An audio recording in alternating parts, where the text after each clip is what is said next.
veut tous devenir meilleur, surtout si tu es là, ça veut dire que c'est ton but.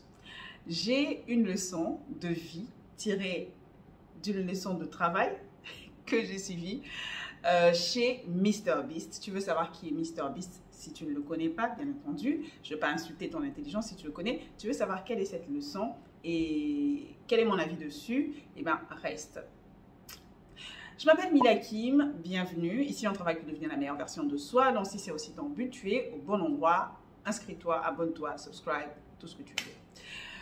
Alors, nous sommes au mois d'octobre. Je vais vous délivrer une vidéo chaque jour, ou plutôt chaque soir. Donc, si tu aimes bien, n'hésite pas à revenir demain, après-demain, and so on and so forth.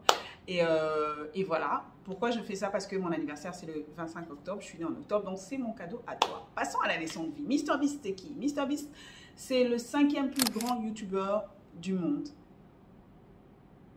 54 millions d'abonnés rien que sur sa chaîne principale, parce qu'il en a plusieurs. 55 000 $ par jour sur ses vidéos en publicité YouTube. Je ne te parle pas de tous les merch qu'il vend et tout ça. Il a réussi quand même dans le YouTube game. Et il parlait lors d'une conférence que j'ai regardée online. Et il disait que, en fait, c'est qu'au départ, il produisait des vidéos et il trouvait que ses vidéos étaient bonnes. Il trouvait que ses idées étaient bonnes, ses idées venaient du cœur, il mettait tout. Parce que les youtubeurs, vous savez, on est nos propres scripts, on est nos propres metteurs en scène, on est nos propres light people, on filme nous-mêmes, le son, on s'en préoccupe nous-mêmes, le montage nous-mêmes. Après, le service, après vente, là, aller sur les réseaux sociaux, en parler, c'est nous-mêmes. Donc, il faisait tout lui-même. Et il avait l'impression qu'il donnait tout. Je sais que toi aussi, tu as cette impression dans ta vie. Tu te dis, mais je fais tout ce qu'il faut. Pourquoi je n'avance pas? Attends. Alors, ce que lui, il dit, qu'il a remarqué à un moment donné, et il peut encore le prouver aujourd'hui lorsqu'il regarde derrière et qu'il regarde son contenu d'il y a 4-5 ans, il estime qu'à un moment donné, il a dû se rendre compte, en regardant les autres là, que son contenu vraiment, son contenu n'était pas vraiment assez bon. Il n'était pas aussi bon en tout cas que les autres youtubeurs. Le son, c'était pas ça, la lumière, c'était pas ça, la manière de décrire les histoires, c'était pas forcément ça, la manière de prendre les images, c'était pas forcément ça. Et il s'est décidé de s'améliorer. Mais de s'améliorer comment? C'est là où ça nous intéresse.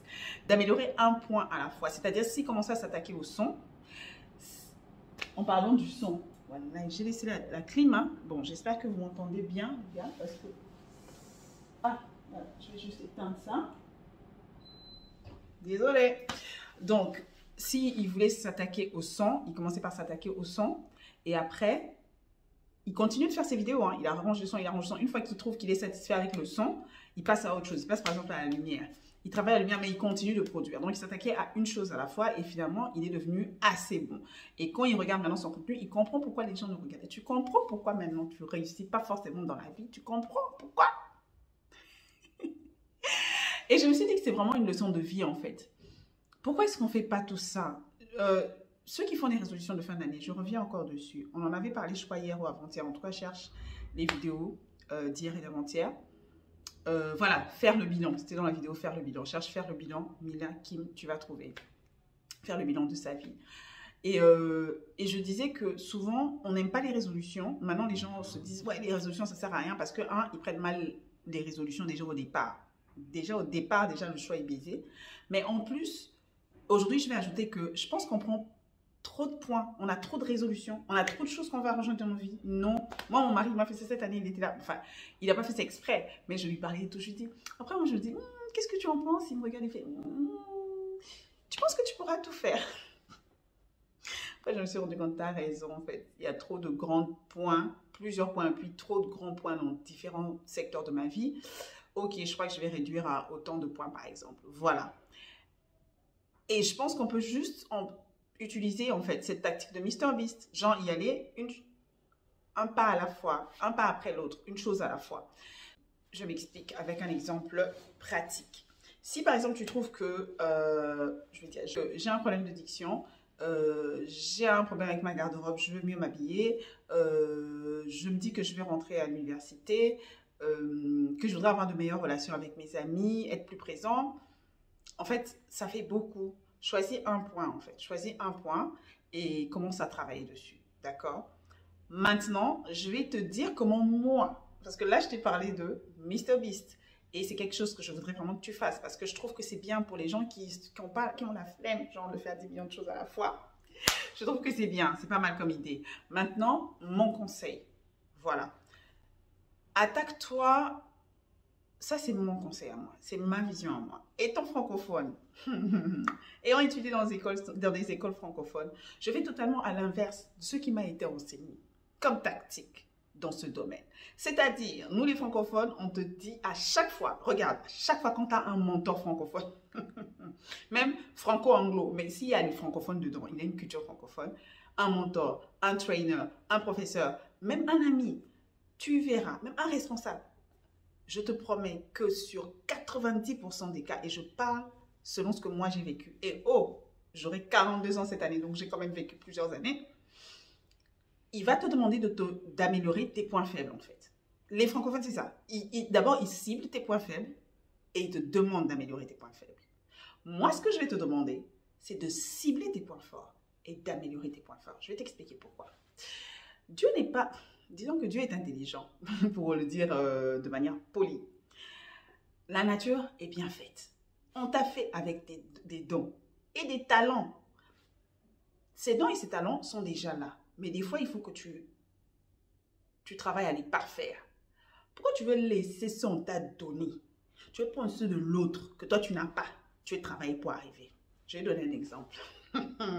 Ce point-là me fait mal. C'est pour ça que je tiens à ça. Je vais donner un exemple. Moi, à l'école, j'étais nulle. Enfin, j'étais nulle en maths. Je dois te dire, j'étais nulle en maths. Les zéros le montrent bien. J'étais plutôt forte en français, latin, anglais. En tout cas, l'écrit là qu'on nous donnait avec des examens, hein, je tapais ça. Histoire, bon, un peu géo. Philo. Pourquoi? Là où je sais que je peux déjà avoir, j'ai déjà à peu près quand je ne travaille pas, j'ai dans les 5-6. Parce que j'aime ça, parce que je suis quand même douée dedans, dans ces matières.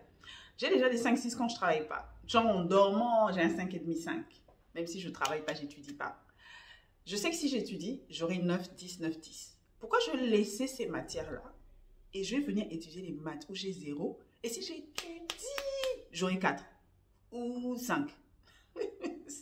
Tu vois que quand je t'explique ça comme ça, tu comprends que ce n'est pas logique. Tu vois maintenant que ça a du sens ce que je suis en train de dire. C'est un peu, pour moi, c'est ridicule de mettre autant d'énergie pour être moyen dans un domaine alors que tu peux mettre la même énergie pour être excellent dans un domaine dans lequel tu es déjà bon.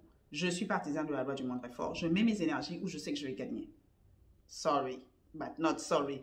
Donc, tous ceux qui me mentorent, qui me traînent, vous avez reçu le mémo en même temps.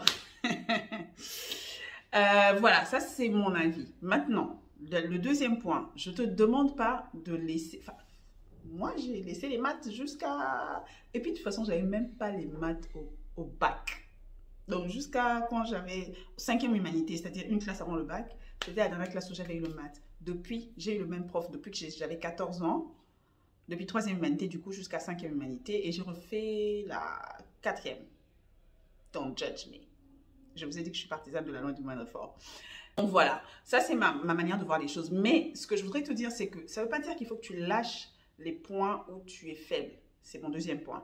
Là où tu es faible, tu dois choisir sur quel point faible tu dois travailler, selon moi. C'est vraiment moi. En tout cas, fais tes recherches, réfléchis, vois si c'est un bon conseil. Mais selon moi, ce n'est pas tous les points faibles sur lesquels tu dois travailler. Pardon. Et tu travailles sur les points faibles qui sont vitaux. C'est-à-dire, tu as une piscine, tu as des enfants, tu ne sais pas nager, travaille sur la natation. Tu habites dans une région qui est entourée d'eau. Des fois, il y a des catastrophes naturelles. Tu ne sais pas nager, maman, apprends à nager. Tu as une voiture, tu as des enfants, tu ne sais pas conduire, apprends à conduire. C'est vital. Si jamais ton compagnon ne peut pas conduire ou si tu n'as pas de compagnon, si jamais ton chauffeur ne vient pas, tu fais comment? Apprends à conduire. Tu n'es pas très organisé, mais tu habites, tu vis seul. Tu travailles par exemple en tant que, je dis n'importe quoi parce que c'est un peu mon travail, enfin, c'est un peu proche de mon travail, je suis journaliste. Donc, par exemple, tu es reporter. Tu sais que tu voyages beaucoup ou tu travailles dans une ONG. Tu sais que tu voyages beaucoup, mais tu n'es pas organisé. Mon frère, ma soeur, travaille sur ton organisation. Parce que personne ne va venir faire des bookings pour toi. Personne ne va venir voir si tu n'as pas oublié ton chargeur ou quoi. Personne.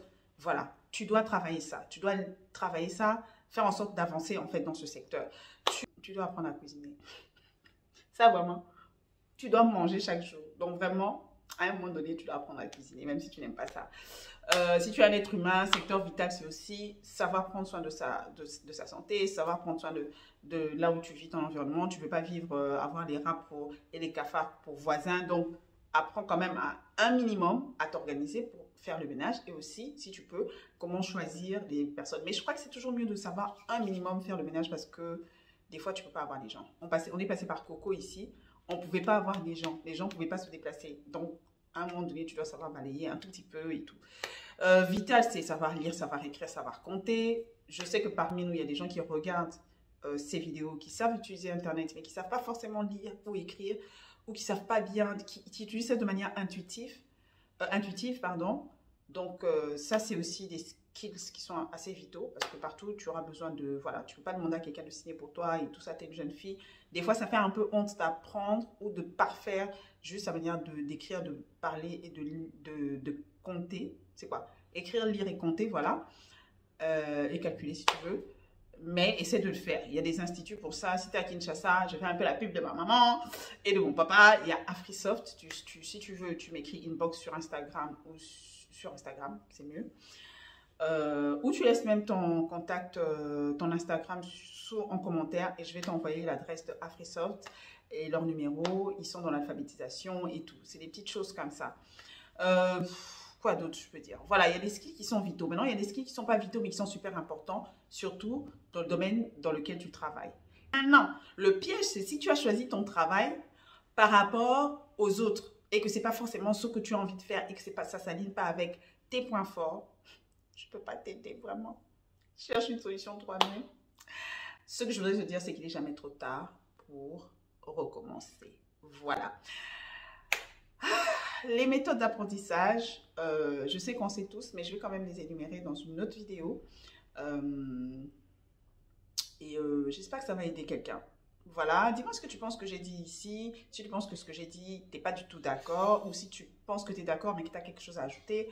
Ton expérience, s'il te plaît, je le répète, ici on est en train de discuter pour devenir la meilleure version de soi. Donc même moi, j'attends tes commentaires pour devenir la meilleure version de moi-même. Franchement. On est en train de marcher là, tous, on est en train de poursuivre cet objectif. Voilà, merci à tous, merci à toi qui nous regarde en 2023, en 2024, en 2025. N'oublie pas, je vais essayer de regrouper toutes ces vidéos d'octobre dans une seule playlist, comme ça tu pourras les rattraper.